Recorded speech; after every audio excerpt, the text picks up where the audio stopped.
कानून के मुहाफिज ही कानून की धज्जियां उड़ाते रहे। लाहौर मुगलपुरा में वकला की जीत की खुशी में सरेआम फायरिंग, इलाका फायरिंग से गूंजता रहा। इसी बारे में मजीद तफसीलात जान लेते हैं क्राइम रिपोर्टर मलिक मुश्ताक से। जी मलिक मुश्ताक, बताएगा ये फुटेज तो मंजरे आम पर आ गई है, इस पर क्या कोई एक्शन लिया गया है?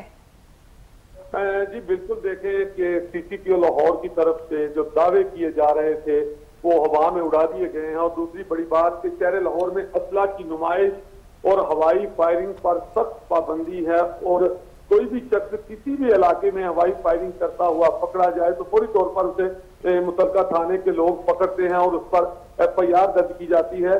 अहम बात यह है कि मेंबर पंजाब बार काउंसिल के इलेक्शन पर बुकला गर्दी का ये बड़ा वाकया है कि लाहौर और फैसलाबाद पूरे मुल्क की तरह चूंकि ये पंजाब लेवल का इलेक्शन था और पंजाब के मुख्तलिफ डिवीजन वाइज इसके वोट जो है वो कास्ट हुए। इसी हवाले से शहर लाहौर के बुकला ने कानून की धज्जियां उड़ाते हुए जगह जगह पर अपने हमायती उम्मीदवारों की जीत की खुशी में हवाई फायरिंग की और असले की खुली नुमाइश की, लेकिन पुलिस जो है वो बेबस दिखाई दे रही है। मेरी आला पुलिस अफसरान से जब बात हुई तो उनका ये कहना है कि चूंकि ये बुकला वकील लोग हैं जो जिनके ऊपर अगर FIR भी दे दी जाए तो इनको पुलिस पकड़ने के लिए नहीं जाती।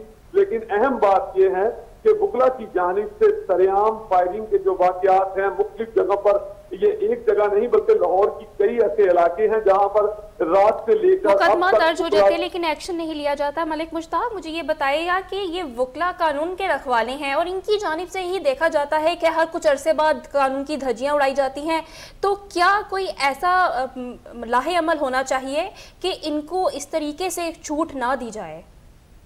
जी बिल्कुल, लम्हा फिक्रिया है कि सबसे बड़ी बात कि ये पढ़े लिखा तबका इनको माना जाता है, और सबसे बड़ी बात है कि ये अदालतों में लोगों को इंसाफ दिलवाने वाले लोग हैं। इन्होंने खुद काले कोट पहन रखे हैं, और अगर कोई दूसरा शख्स कानून को तोड़े तो वो तो समझ में आता है ये कानून के रखवाले हैं, कानून की पासदारी करने वाले लोग हैं। अगर यही कानून को तोड़ेंगे तो किस तरह से निजाम जो है वो चलेगा? कानून के मुहाफिज है, अगर यही कानून को तोड़ेंगे तो कैसे चलेगा? मलिक मुश्ताक, बहुत शुक्रिया आपका।